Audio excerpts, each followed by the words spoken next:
Hi, everyone. My name is Christa of Practical Astros, and I'm so happy to welcome Britten LaRue to be the guest today. Hi, Britten. How are you doing? Hi, thanks so much for having me. I scoured your website for some keywords for your bio because I wanted to introduce you to people. A lot of people are probably already familiar with you because you are a superstar in the astrology world, and most of the people that watch this channel are astrologers. So, not to just embarrass you right off the bat, but you are like revered as like an excellent teacher, an excellent guide, a really beautiful, intuitive listener. And I love on your website, you said that you were a professional listener. That in itself, to like notice and listen to other stories, it's just such a receptive, compassionate like leader in the community, whether you view yourself that way or not. A lot of us in the listening crowd to your words views you as that leader. So thanks for being such a really beautiful, compassionate star in our constellation, because we really admire your work, and I'm just super excited and honored that you're here. So Oh, I'm um so touched. you are a teacher, and that's kind of what I wanted to talk to you about, is the use of story within teaching. But you also are an author. You've written some books, you have a podcast, you have all these different, you have this like ecosystem of teaching with your living emergence and with your magician's table that I hope that we can finish the conversation talking about. But you're an intuitive guide. And I listened to one of your Moon to Moons recently where you were interviewing the 13th readers, which has to do with the magician's table. And they had imagined this like fox kind of like almost like haunting the space. And it took them a while to figure out that like that was you, the fox spirit was like kind of keeping that boundary and that magic inside. And to me, when I saw intuitive guide, I was like, that's that like really crafty fox spirit kind of coming in. But I wanted to ask you just about how you view yourself as an intuitive guide. Does it come through animal story? Does it come through other avenues? If you can like kind of unpack that phrase a little bit just to kind of get us going. Yeah, wow. Thank you. Um, well, yeah, my mystical path really began when I signed up for an intuitive healing class. Mm, I did not know what I was getting into, but multiple people had suggested I study with this woman, Deborah Cremens, and I was just in a moment of being open. mm, So I said yes, not having any idea what intuitive healing could even be. yeah. And yeah, it's wild to imagine my life without the practices that I have that began on her living room floor with basically first just tuning into opening to the earth and Mm, my relationship with a grounding experience with my own energy and like wow, I walked around not knowing how to do that. That's incredible.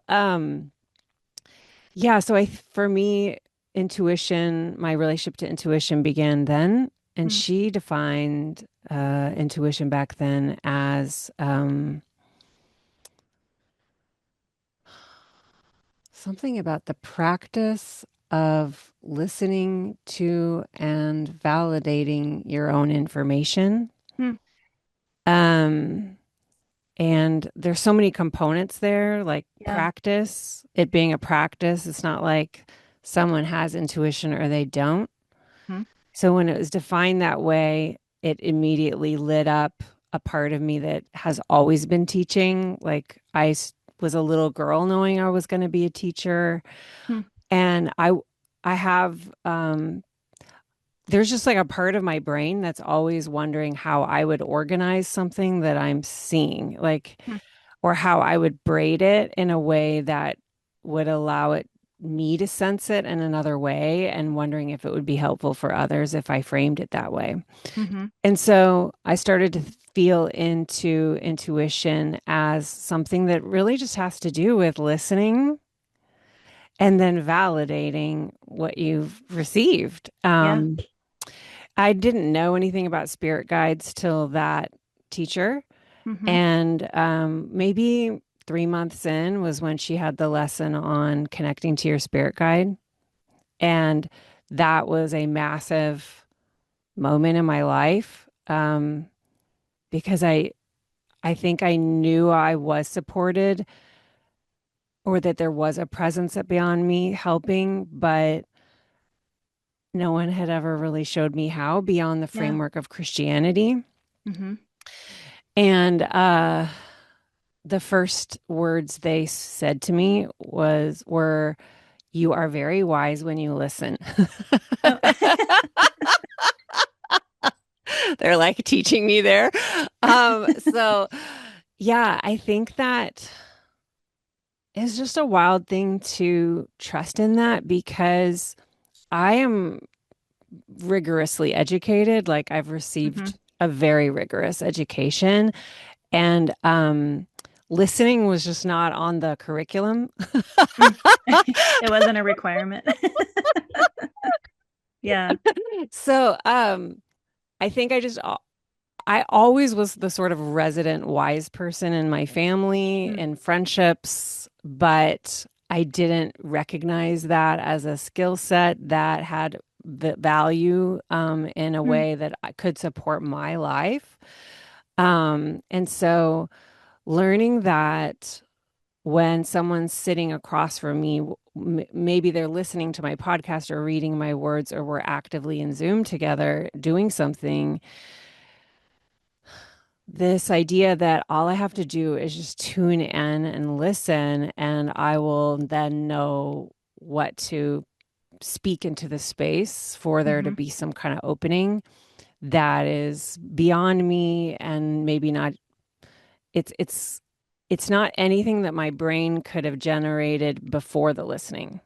Mm-hmm. That is just a very magical thing and a wild reprogramming from the way that I was taught to value my gifts.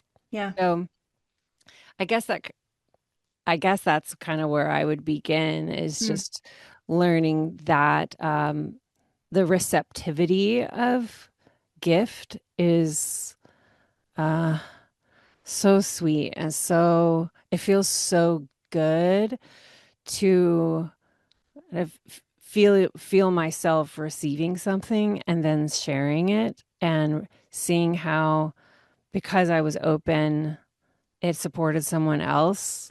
Mm-hmm. It's just it's the best feeling and it relaxes all the parts of me that are always nervous about doing a good job, you know? Yeah. That's back to the requirement or the obligation. Yeah. Yeah, just like and there being like a sincere wish to be of service, like Mm-hmm. a sincere wish to be um to deliver, you know, Yeah. and that will come if I'm available. And so then the Mm. question was like, how do I learn to become more available? And so energy, energy skill and somatic skill has been so central to the path for me so that I can just learn to soften into listening. And it's so amazing. Yeah.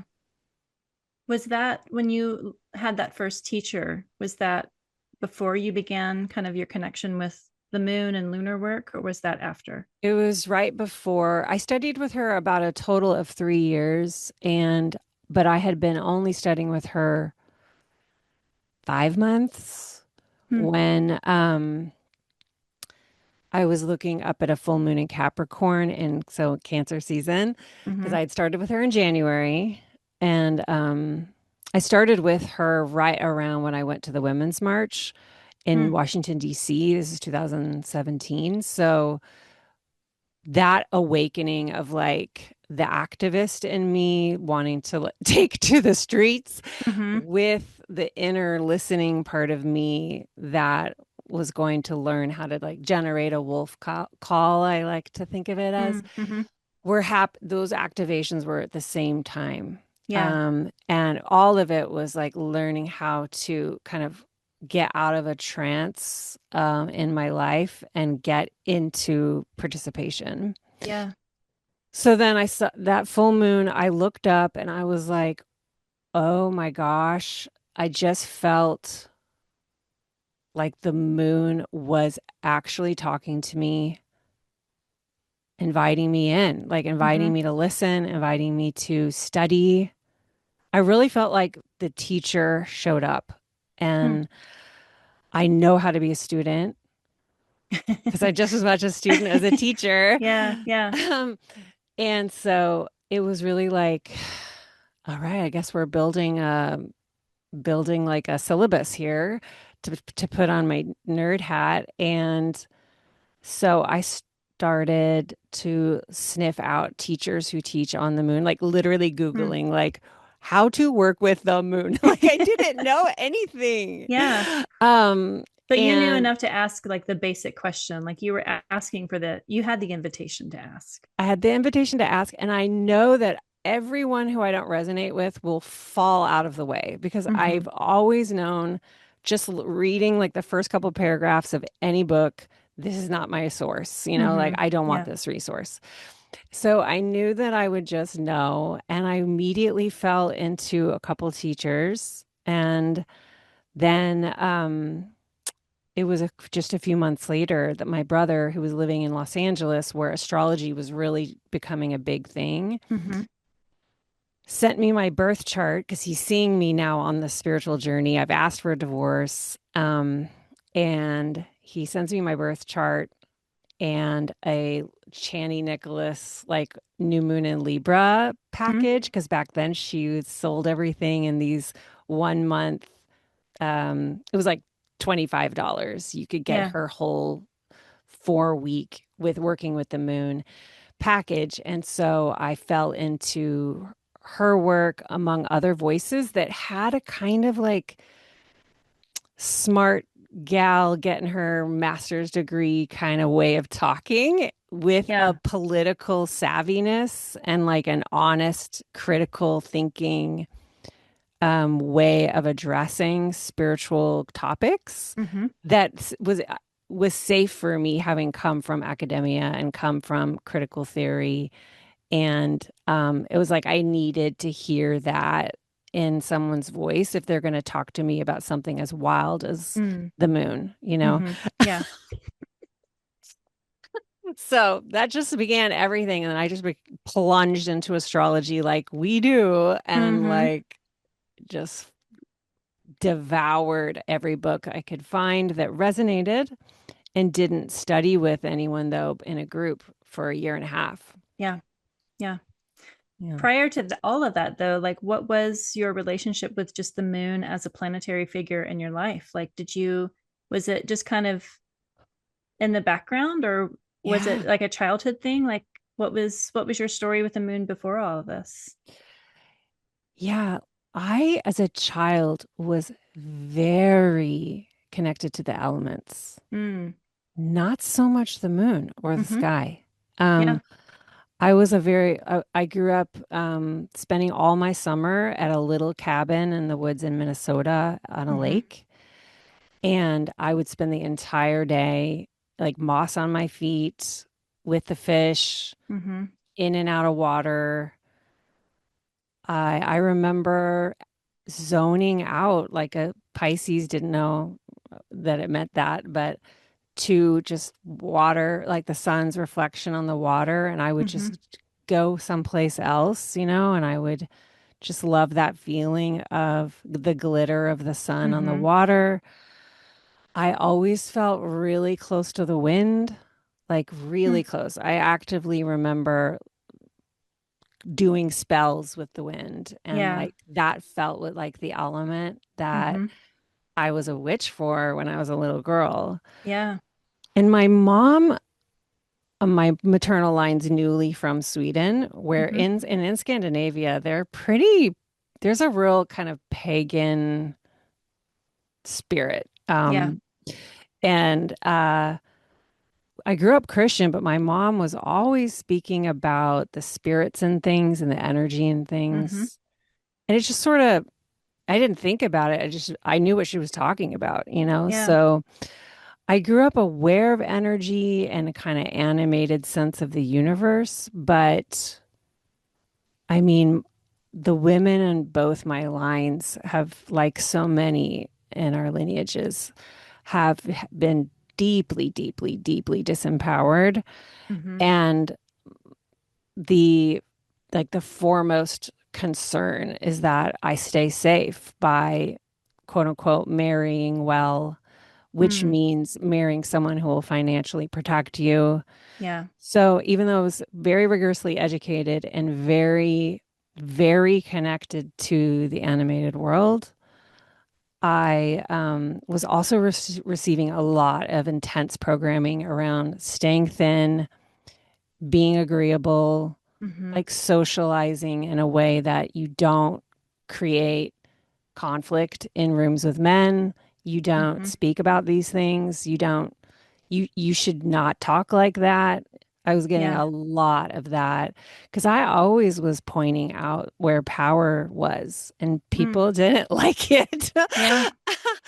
um I was always wanting to talk about these things like, don't you see? Like, why can't we talk about this? Yeah. Why is this room being dominated by that man over there? Like, Mm-hmm. and it was problematic, the pattern recognition that I was Yeah. tapped into.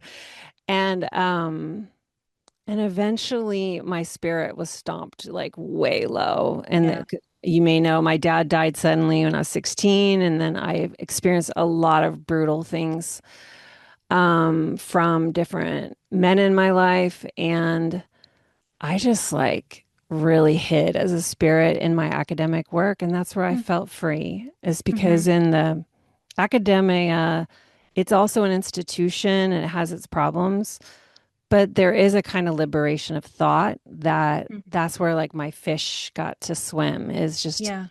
really felt free to speak plainly about power. And I loved rewriting history. Like that was what I did in art history, was I would rewrite the stories Mm-hmm. where I saw power covering things up, and that just it felt so important to me, even though, Mm. it wasn't broadcast loudly in microphones.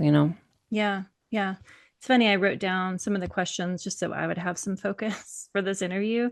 And when I wrote her story, I grew up in the Christian church too, and grew up with that dogma and broke away pretty early on in my youth, mostly because of this one phrase that I remember hearing about. And I grew up Presbyterian. So it was like Calvinist Presbyterian. It's like the driest of all the Presbyterians, which is about the driest of all the religions. And it was a woman's voice cannot be heard in church except through song. Basically, women's voices can't be used as teachers. And I was like, what the fuck?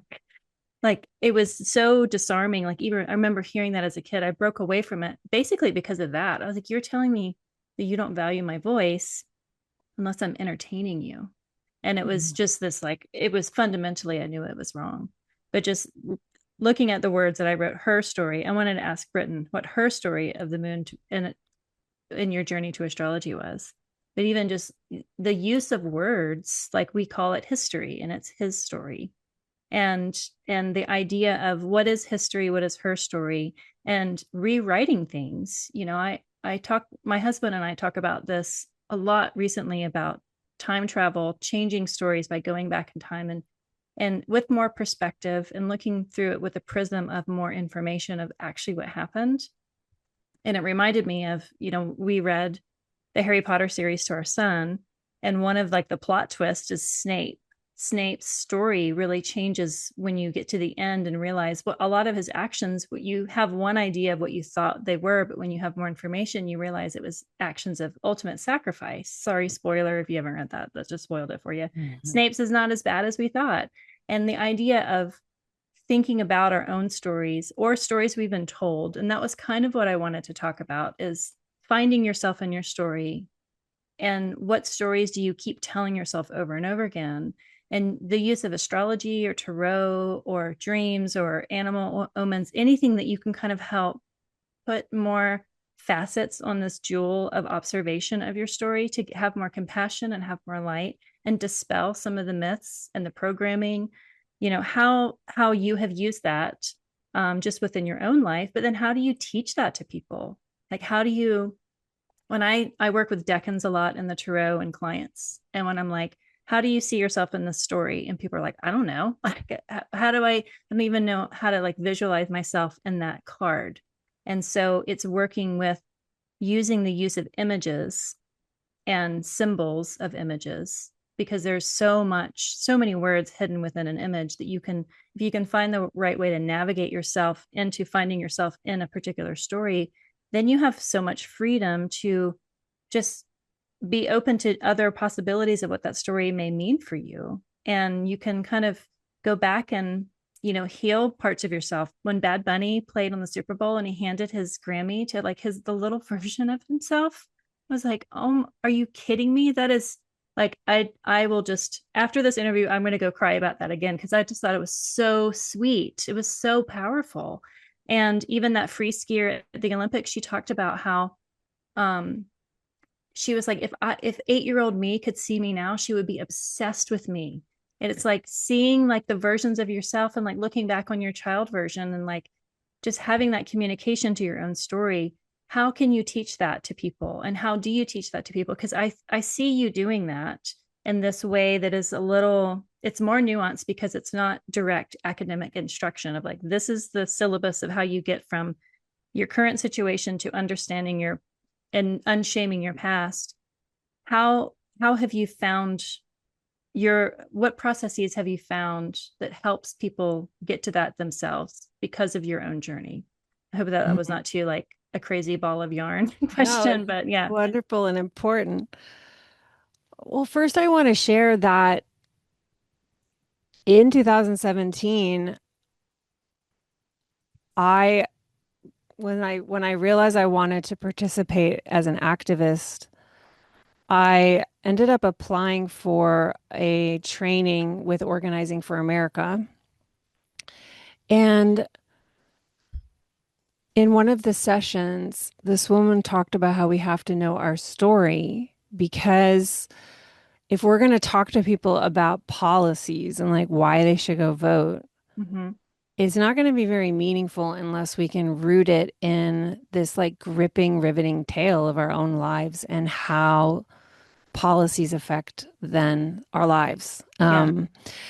And I felt so ashamed that I didn't know what my story was. Mm-hmm. I knew that I'd had all of these different experiences that could create a story, Mm-hmm. but it was like my throat didn't know how to speak the tale, which is wild because that's what I do all the time now. But Yeah. I think that that's because I hadn't yet had the turn in the story that opened my throat, which was I don't want to be in this marriage anymore. And in fact, I don't want this anymore, and I don't want that anymore, and I want that out of my face. And Mm. I just want to be alone for a little while so I can hear my voice. Yeah. And that's when everything started to come through. Mm-hmm. And it was about a year later that I said out loud, I want to be a midwife for those who are in transformation, and I'm going to speak astrology when I do it. I Yeah. said that, and within a Wow. month, I had my first client, and then everything became story. So I think Mm-hmm. that I want to preface my answer with sometimes there may be so much programming on us that we truly don't know how to connect to a story yet, because there's like actually energy like lodged in our throats that is preventing us from putting it all together, Mm-hmm. honestly. Yeah. um that's not to all it takes is a little turn in that, though, and it starts to move again, you know. Yeah. Mm-hmm. But I do think that there can be a despairing feeling when you're like, I don't even have a story. Like that is Yeah. intense. And we do all have stories, but it's really the we've been intimidated into not recognizing our power, the power to tell story, you know? Mm-hmm. So the turn comes from the willingness to, I think, play with this, play with storytelling technologies like astrology, mythology, fairy tales, the tarot, symbolist art, to begin to open things up and to like almost like hop into the another Mm, story that already exists mhm. to find our feet in it, you know? Yeah. Um, yeah, so one of the things that I do in a technical way that I think is really helpful for a lot uh, of folks that I really kind of was always doing, but I do it way more openly and directly now, is I invite my students to what we're doing is we're going to listen for the intelligence of the thing. Like, Mhm. say, we're talking about a sign, like Pisces, say, and inviting to connect and attune to the intelligence. So, to me, what I'm saying here is that there's like an intelligent operation at play. Like, there's like, we're taught so much to see good and shadow, Mm. Mhm.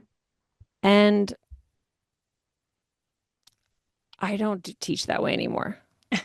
I teach get into the intelligence because Mm. when you understand the intelligence, then you can see what that part of you that may have felt unskillful with that sign in you, what it was like wanting to express. And but the truth is like the environment has made it such that you cannot feel safe doing that. Mm. And then that's usually when it's turns so-called shadow. What I prefer to say unskillful because a skill is a thing we can decide to to learn, you know, like we can learn skill as Mhm. opposed to, oh, I just have these shadow Pisces traits because I'm just a Pisces, you know, Yeah. like Full stop. like no, I just maybe don't have skill in learning to trust in my dreams. Mm. There's some pretty fair, you know, reasons why I wouldn't have trust in that. So how can I learn more skill here? So it's like really about opening the field for the intelligence to run is how it Mhm. feels to me.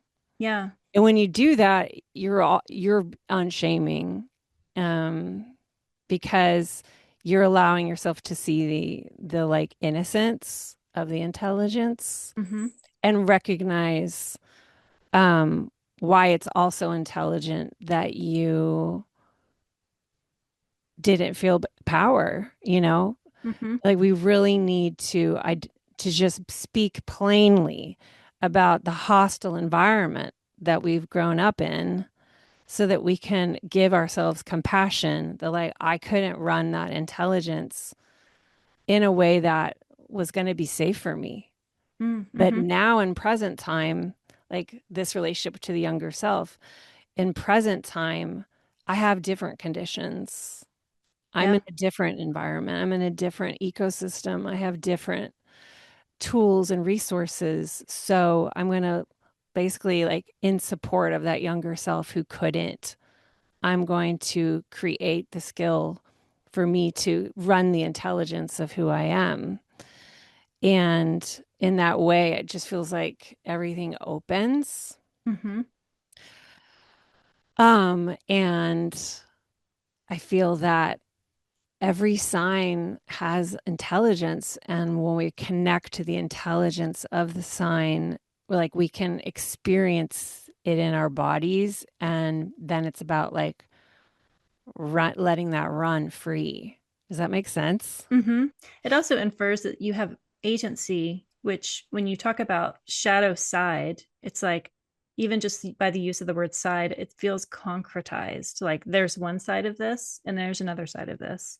And there's no like invitation to puncture that or to blend it or to, yeah, it's like this faded, what's the word? It's like you resign to the fate of it being a side Yes. as opposed to, well, I haven't developed that skill yet, or if I ever want to. It leaves Hmm. like the back door open a little bit to let some sort of air in to just always keep a little bit of flow. So I like that language around it because it does, even just that phrase, like, Libra is my 12th house, right? So there's this shadow side of Libra, but I have stuff in the 12th house. It doesn't mean that it's like I'm not resigned to it being doomed because it's in the 12th house.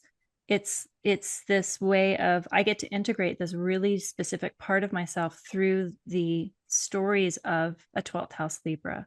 And Mm. just having, I think just having the invitation or opportunity for agency really does dispel a lot of the artificial dogma that we find ourselves operating within, whether it comes from, abusive households or strict religious upbringing or addiction in families, whatever it is. It's just that's why I love astrology, because it is so liberating for the self, but it's a language that it takes time for people to kind of understand how liberating it can be.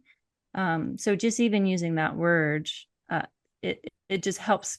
I don't know, it just helps break these walls down that aren't really there, but we assume that they're there because we've kind of run up against it from the language point of view of having a side, having a, one, it's a binary all the time. Yeah. Yeah, I think that given that astrology is so taboo and has been so invalidated as a wisdom tradition, it can feel like, mm, it can feel hard, I can see, to identify where astrology is also complicit Mm. in the invalidating norms that we have and how Mm-hmm. we speak language. But it's like, okay, of course it does, though. Like language is so embedded in what is normalized and Yeah. what becomes just part of life, so much so that we don't see it as such because it's like the water we're swimming in. So when we can look at language, we can open things up, and now the energy's really moving and we're changing things. Mm-hmm. Yeah. Just one little thing of looking at the eclipses that recently happened and looking at like just the nodes and the word crisis. People have these crises, but if you think of crisis as literally a crossroads, like even just replacing the word crisis with crossroads, it gives you this sense of like, oh, I have a choice in this. I'm not just suffering a crisis. I'm in this moment that is intense and I have choices. And maybe I don't want choices. Maybe choices make me feel a little paralyzed because then I have to make them. But just replacing that word, that spell of spelling a word, is just such magic. And that's something that I've seen just within your teaching. And what I've heard you say is just using language as like spellcraft. But I wanted to specifically ask you about the Baba Yaga, because you use the story of the Baba Yaga. And can you, for those who don't know the story of the Baba Yaga, can you give like a little brief description of it? And whether you want to use that one or another one, how you use stories like the Baba Yaga as ways to teach other things that are not just literally what the words in the story are. Mm-hmm. Thank you. Well, first, I'd have to say that I know Baba Yaga and some of my favorite stories all through Women Who Run with the Wolves by Dr. Mm-hmm. Clarissa Pinkola Estes. And I did not find this book till I was in that window of time when Mm-hmm. everything was dropping away. And someone suggested it along with many other wonderful books because when we are looking for books to change our lives, we will find people recommending just the Mm-hmm. ones we need. Yep. Uh, but the basics of the story is the way I know it is through the story of Vasilisa, Mm-hmm. who is a young girl, and it's a Slavic fairy tale, is my understanding. Her mother is dying at the beginning, and this is kind of a classic trope in fairy tales that a parent is dying, and so the child is having to um, learn certain skills to navigate the world without that extra help. Mm-hmm. Her mother dies, and before she dies, she hands Vasilisa this doll. And so over time, the dad remarries, and it's sort of a evil step family Mm-hmm. trope, which every character in the story is you. So this is your inner critic, your inner bully, your inner judger, the part of you who's learned to be mean to yourself. Mm-hmm.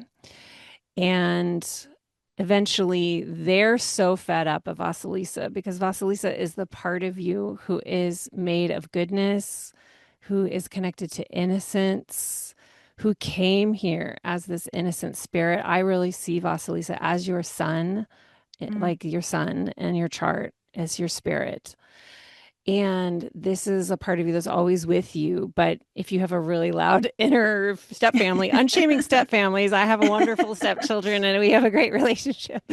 Um, but so they eventually are like, let's get rid of her. Let's pretend the fire's gone out and she's going to have to go into the forest to meet the witch Baba Yaga who will eat her and then we'll be done with her. Mm-hmm. So Vasilisa comes home, the fire's out, and she's like, what's happening? And they're like, you need to go into the woods to see the great Baba Yaga to get our fire back. And then she says that she agrees to do it. So this is important to me because it's that kind of crisis moment, crossroads moment Mm-hmm. where she leaves home Mm-hmm. and she is like made to go have a journey. And Yeah. part of having a story is getting out of your home. Like we have to leave the home in order to go have stories, which means we have to get out of the ways that we're always seeing things and like the Mm-hmm. environment we constantly have. We have to go seek experiences and encounters with the world. And part of her mom dying, the function is like um, kind of like losing that mother that coddles you and like keeps you Mm-hmm. from the world. Yeah. Because as we get more mature, it's important that we leave, and Mm-hmm. it's so that we can find out what we're made of and we can practice our skill with instinct and intuition and we can like learn our edges, Mm-hmm. including falling, failing, disappointments, and everything, because all of that builds up our inner self trust. So she leaves, and in the dark forest, she doesn't really know what to do. But her mom had told her to ask the doll if she ever Mm. didn't know how to see in the dark. And the doll begins to tell her to go left and go right and to feed the doll. So she starts to feed the doll her some of her bread, and this is representative of our intuition wants to be used. It wants to be Mm-hmm. fed. It wants to be validated. Listen and follow the guidance that's right here. It's been passed down to you through your lineages. Mm-hmm. So she follows the doll, and eventually she comes upon this very strange scene, which is Baba Yaga's hut, which is like a hut on chicken legs and Uh-huh. like bat wings. And it's like wild and so weird and different. And, this is like the encounter with the different, it's the encounter with something new and strange. And like magic is so alive and it's strange. Mm-hmm. And that's part of how we grow from it. So she goes into the hut, and Baba Yaga gives her all of these different tasks, like learning to put separate things out from one another, learning how to clean. And all of this is really about keeping your energy, keeping yourself discerning and sharp Mm-hmm. and like honing your skill and taking your skills seriously, learning that like craft comes from the devotion of Mm-hmm. being with the care of it and cleaning energy that's not yours out is part of that, like really sweeping the floor, so to speak. But also she learns to trust in like these mysterious things that she's seeing that are also helping her and her dolls helping her accomplish these tasks quickly, which is all related to how, we're in our mind, our analytical brain. It can take forever to make decisions. We're Mm-hmm. constantly looking for proof that we are choosing the right thing. But when you just pull a card and like follow the direction of your card, that was like pretty quick. Yeah. So when we follow our intuition, we can just like move through life so much faster and you can do so many more things Yeah. and just trust, like, I don't know how, like, this mysterious Baba Yaga has these like mystery hands, and Vasilisa never understands how they work because part of the deal is there's mystery at play here and Yeah. we don't know. Anyway, eventually, Baba Yaga gets annoyed with her, and kicks her out and sends her back. But before she does, she gives her this skull with this flame inside of it that, pierces through the eyes of the skull. It's like a staff, with the skull at the end. And it's like, go back, So now she's got this light in front of her. It's fearsome, it's Mm, wild and weird, and it's full of this connection to bone mm, and lineage and what stays in us, through the lines, which is mysterious. And it also has this light that helps her see in the dark.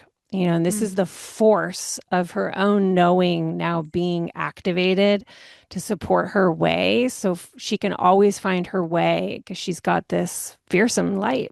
Yeah. She comes home and, with the light, burns the step family to cinders, which is a little violent. But the idea being, I think, not so much that we kill these parts of ourselves, but we demote them Mm, and like learn to, not basically hand over the stories of our lives to our inner critics that we internalized from outside of us. mm. And, um, it's just such a powerful story about how this like fearsome part of us protects and guides the innocent part of us at the same Mm. time.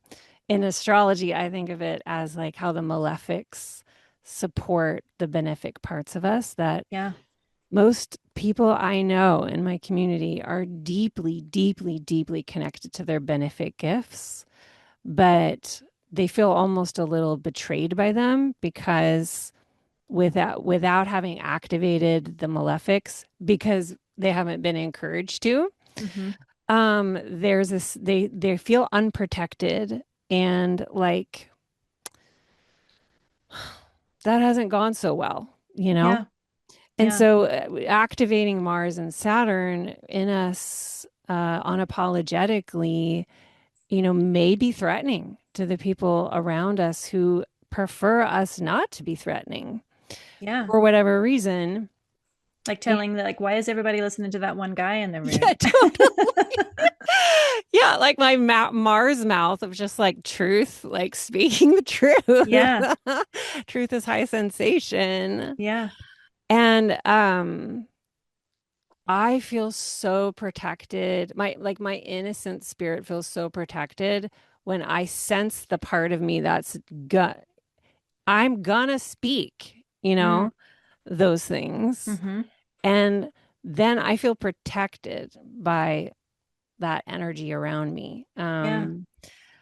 And that's been, I think, what most people often come to my spaces sensing that like the malefics are what they want to grow in themselves. Hmm. Because, yeah, I don't know that I've ever had a student that isn't aware that they have these huge hearts and Mm. these sweet spirits. It's not, we don't need to like quote unquote work on our benefics. We like what Yeah. Yeah. My we Venus need, is fine. Yeah.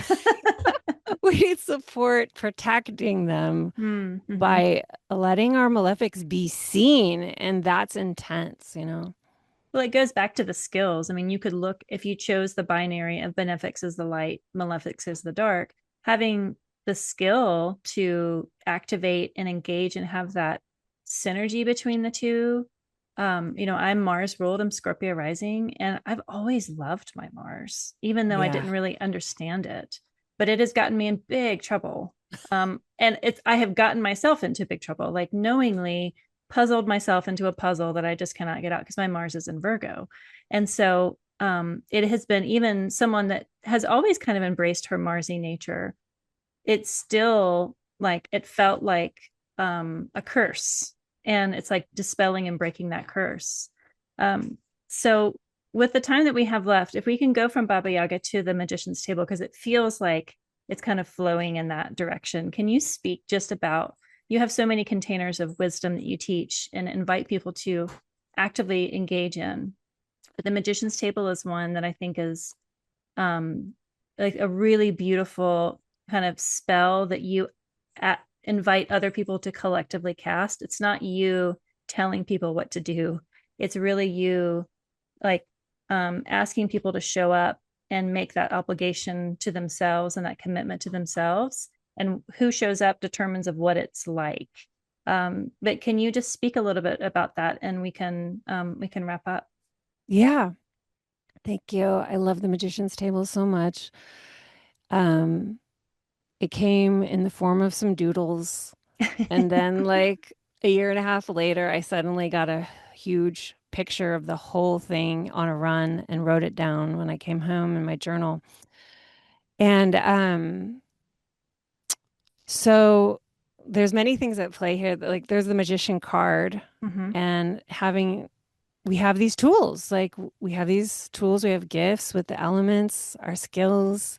We're growing our skills. We want to participate with our skills because the magician participates. Mm-hmm. And the table to me is always the context of our lives and like what kind of environment are we in? So part of what the magician's table is, first of all, is providing you a place to practice your gifts in an environment that's extremely resourcing and supportive. Mm-hmm. It's super, super, super strong as a container for the wild magic that wants to move through you. So there's cohorts of 12, small groups of 12. I'm not even in the cohorts. The cohorts Mm-hmm. are facilitated by 13th readers, is what I call them, who are also participating. And there's a required meetup, 90 minutes once a week, where everybody takes turns speaking at the length of a timer. So right there, it's very Saturnian, Mm-hmm. malefic, Mm-hmm. because it requires you to show up Mm-hmm. and it requires you to speak and doesn't allow for like the casualness of crosstalk. It's Mm-hmm. like everybody speaks and now we're leaving. And so like what you each person shares into the field has to like move through the space and become metabolized by the group without crosstalk. So it's the insistence is upon you understanding that your voice matters Mm. and we're not wriggling out of that. Your presence matters, you being there matters, your voice matters. And like Mm. this is already like very medicinal. Mm-hmm. Um, Meanwhile, in between meetups, you're partnering with someone in your group, each sharing a 30-minute offering reading of some kind to support the other person. We have people doing all kinds of things. It's not just like astrology or the tarot. Like I've Mm-hmm. seen everything now. Bring it. Um, and you get to know each other and really see each other in their gifts. So part of what you're vocalizing at the meetup is a reflection. You reflect the power back of your partner. Mm. And these are so moving. Like these are intuitive humans, so the Mm. they see the power in the other person and they mirror it back. Yeah. The other part of the vocalization is they share like what's been alive for me being here, and which is usually like big truth. Big truth is being spoken. Mm. And it's very vulnerable. And being vulnerable is part of being alive. Being alive is vulnerable. So Mm-hmm. we get practice being seen, which you can immediately take out into the rest of your life. I mean, this is for life so Yeah. that you can practice being seen and you can practice trusting that there are people who see you. Mm. And wow, um, we can't pretend anymore that we're unseen and unheard. Mm-hmm. There's so much else in there. I have this huge elemental curriculum. Some people never do it because those two required things are so big that, like, the rest of it is all cup running over. It's like Mm-hmm. overflow and it's optional. But by some magical thing, everybody magnetizes always to that particular 13th reader and particular cohort where it Mm-hmm. feels like kin. It feels like, how did it come to pass that we all landed here, including the order of partners? Like you feel in the end like you were taken on an itinerary and each person is giving you like another tool on your journey. And it's just Yeah. so magical that how did it happen like this? So there's just so much awareness of magic as real. Mm-hmm. There's so much awareness that magic does indeed exist in the world, and it exists through and between us when we share ourselves and when we show up.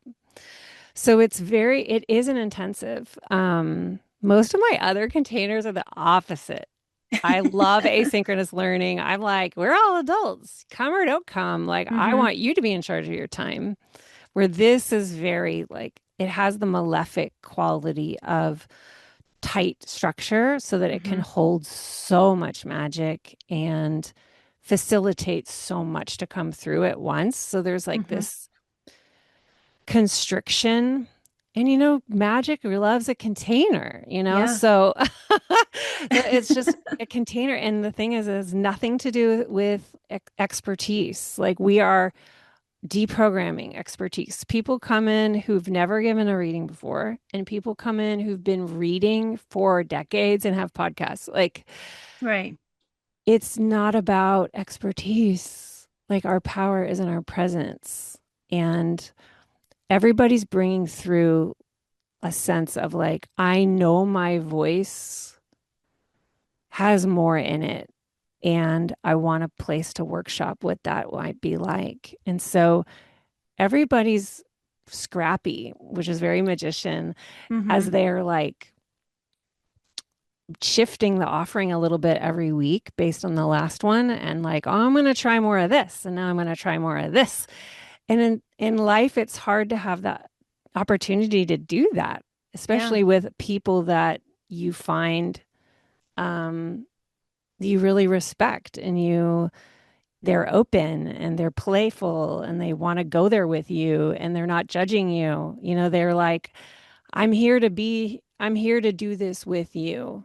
Mm-hmm. And we're both going to be vulnerable and experimenting with one another. And yeah, like, actually, so much of that idea came through from when I used to teach seventh grade in my 20s. And I used to do this activity where I'd have the kids tape a piece of paper to their backs, and everyone would go around and write on the back of the person their favorite thing about that person. Mm-hmm. And so then they could peel it off and have this whole list of all the things people love about being in class with me Mm-hmm. in a time where they're in deep transition. And Yeah. when you're 13, everything is changing, and it's so hard to see yourself clearly. Mm-hmm.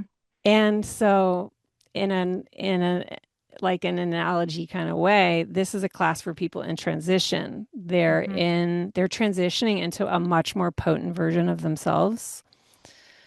And so, having like this space where there's so much clear mirroring is really, really powerful to help you remember who you are as you are like meeting yourself on the other side of something really big. Yeah. What this So, reminds me of is what you said earlier is how you were connected to the elements and how like the wind was really your form of magic.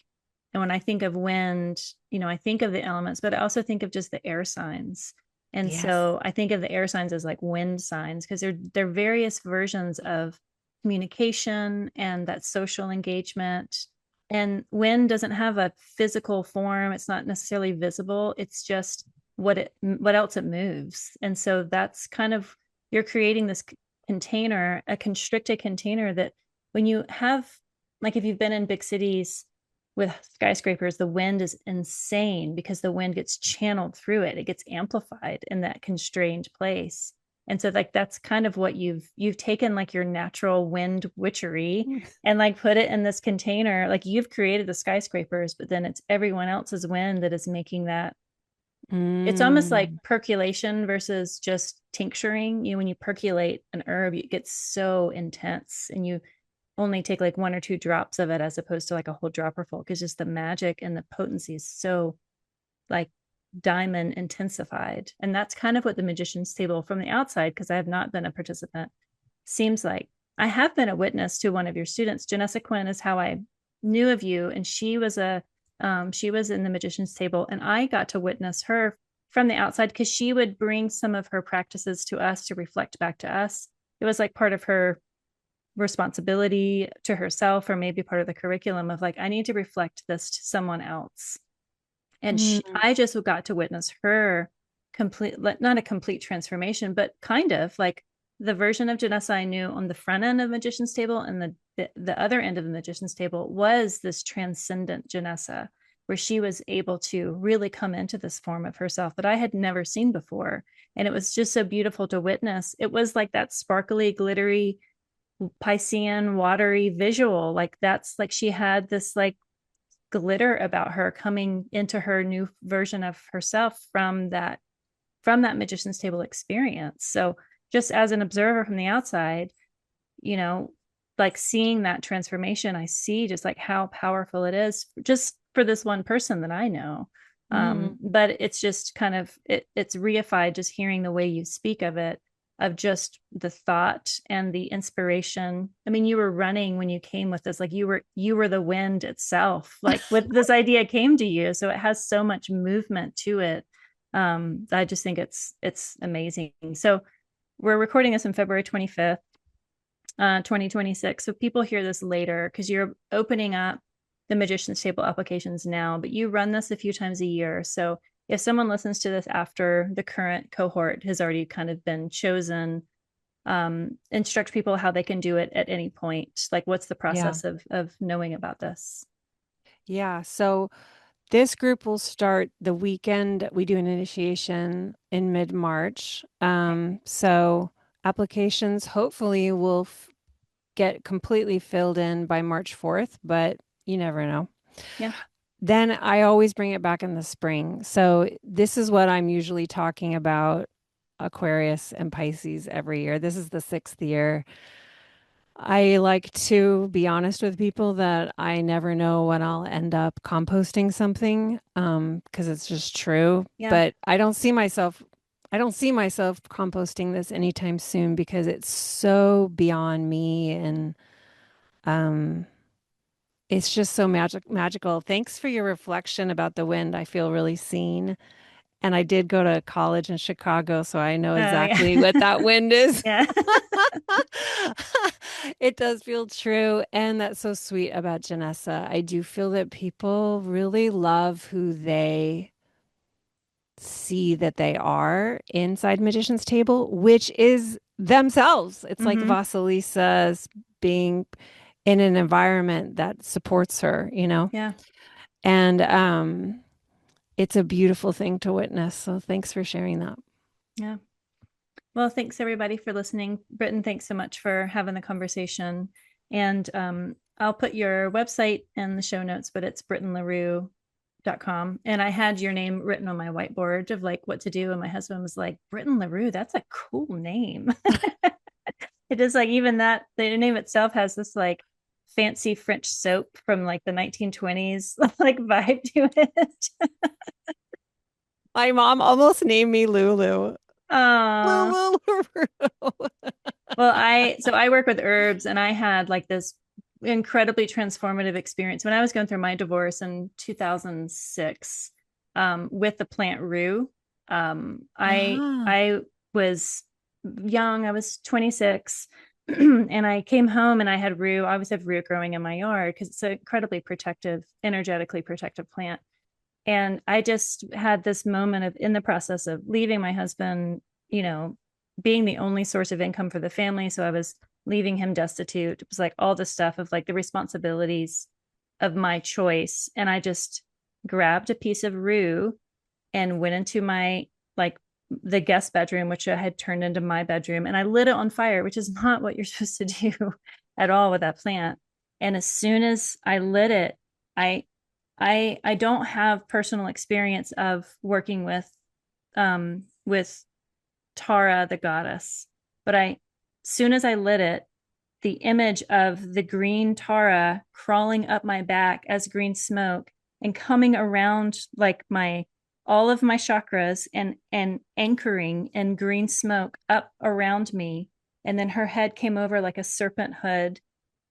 It was like, I got you. It was this completely protective, don't have to worry. I came through the plant. And from that, like, Rue has always been this, like, incredibly, like, viciously defensive plant of just myself. And so like even your name like has that because it's spelled the way that the herb is.